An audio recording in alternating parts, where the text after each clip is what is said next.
if you can see it here.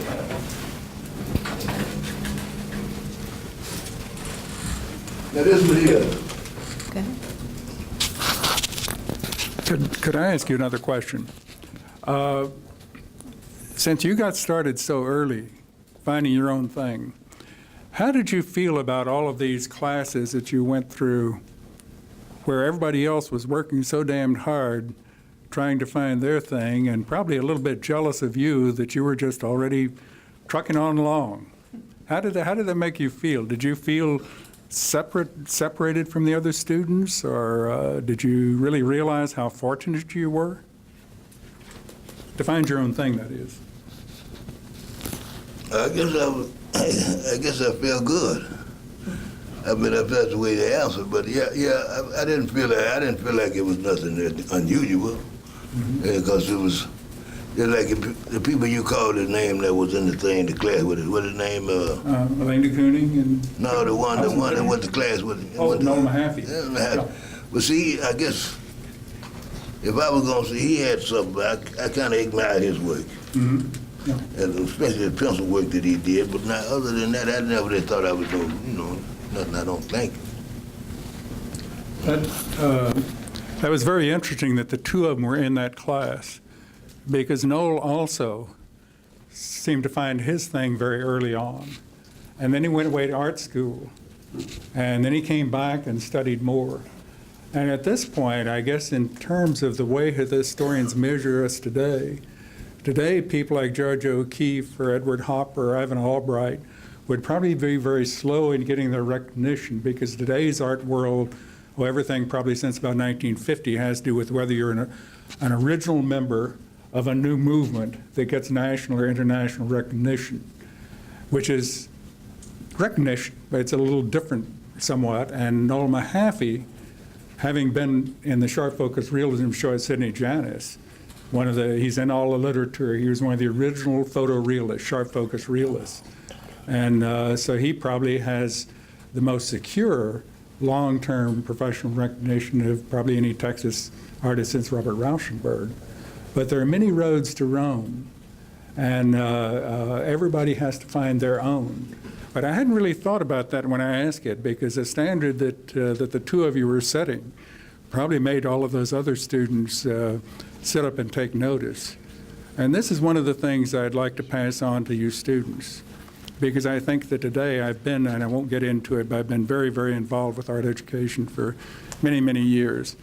And what you need to come up against isn't the easy way. What you need to come up against are people who set such standards and cause you to set such standards, such goals for yourself, so that you will, in a very rational way, make up your mind whether you should continue to try to show professionally, or whether just continue to paint and draw or sculpt on your own.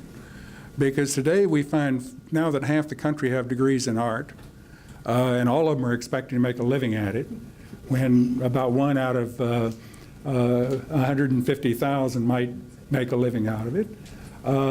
We see their hearts broken, but very often it's that they haven't come up against anything that challenges them strongly enough that they can make up their mind whether they really and truly are destined to spend their life doing something which is going to cause them all sorts of hardships and conflicts, and cause such hardships for our families and our friends and so on, putting up with our dreams. I think maybe Anne might have any comments on that, since she also ran an art gallery and taught and still teaches, and probably has a little view of what happens to those people who get heartbroken because they expected something that they really should have never been led to expect. Well, that's true. I think the people who get the most heartbroken the most quickly are the ones who put the success as the goal. And I remember Hans Hofmann said, the doing of the work is the important thing, not Absolutely. what happens to it after you've finished. And Ben Shahn, when I was in school, came to visit once, and he said, don't try to make a living at art. If you aren't lucky, go out and sell shoes, or be a barbershop shoe salesman, or do something to get your bread and butter. don't count on your work to do it. And, I mean, it's nice if you could make a living from it, and it's lovely when that happens. And it may happen. You never know. You and I have been very lucky. We were lucky. We were lucky early on. But I think you should have the attitude that that's not why you're doing it.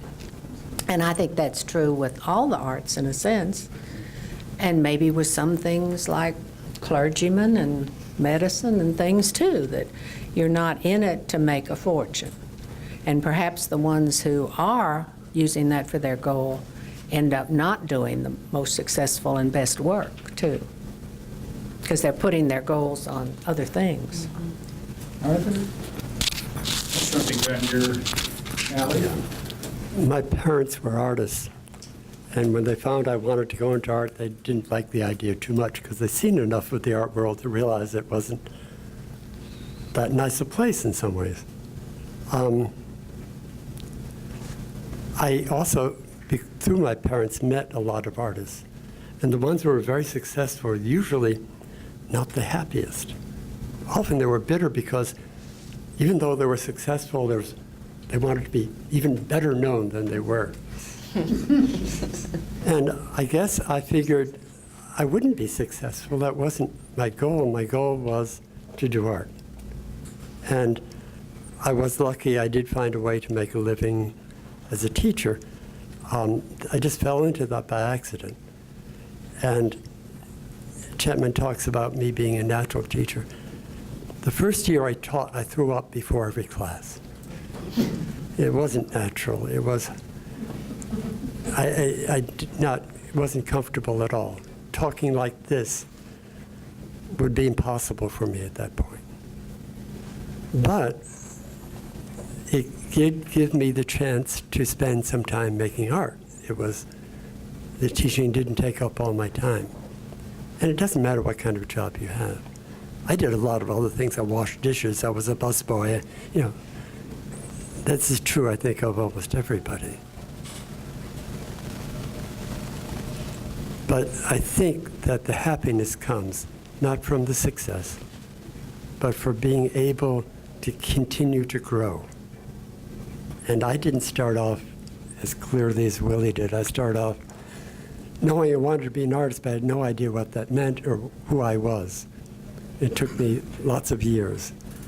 I didn't have my first one-person show till 1969, and I was 35 at that point. Now, my wife had a show very early. Want to say anything? I don't know what to say after that. I don't know. It's a very confusing business deciding whether you want to be an artist or not. And I don't think you decide that. I think it's there, and you have to do it. There's just something that keeps pushing you. It's something that keeps making you ask questions that you need answered, that are visual and that are a part of the visual world. And I think the art world is hard, but in another way it isn't. If you just hang in there, you become a part of it some way. You may not be the top of the line or whatever, but I don't think that even matters, because it is the experience of doing the work that is what's so vital to you. And you just have to realize that it's really vital. I know when I'm really down and out and I haven't been working for a while, and then I pick up a brush and I start working, my whole life changes. It is just totally different. And it's because I've created a world to crawl into that's vast for me, but it's still my little world and how I function.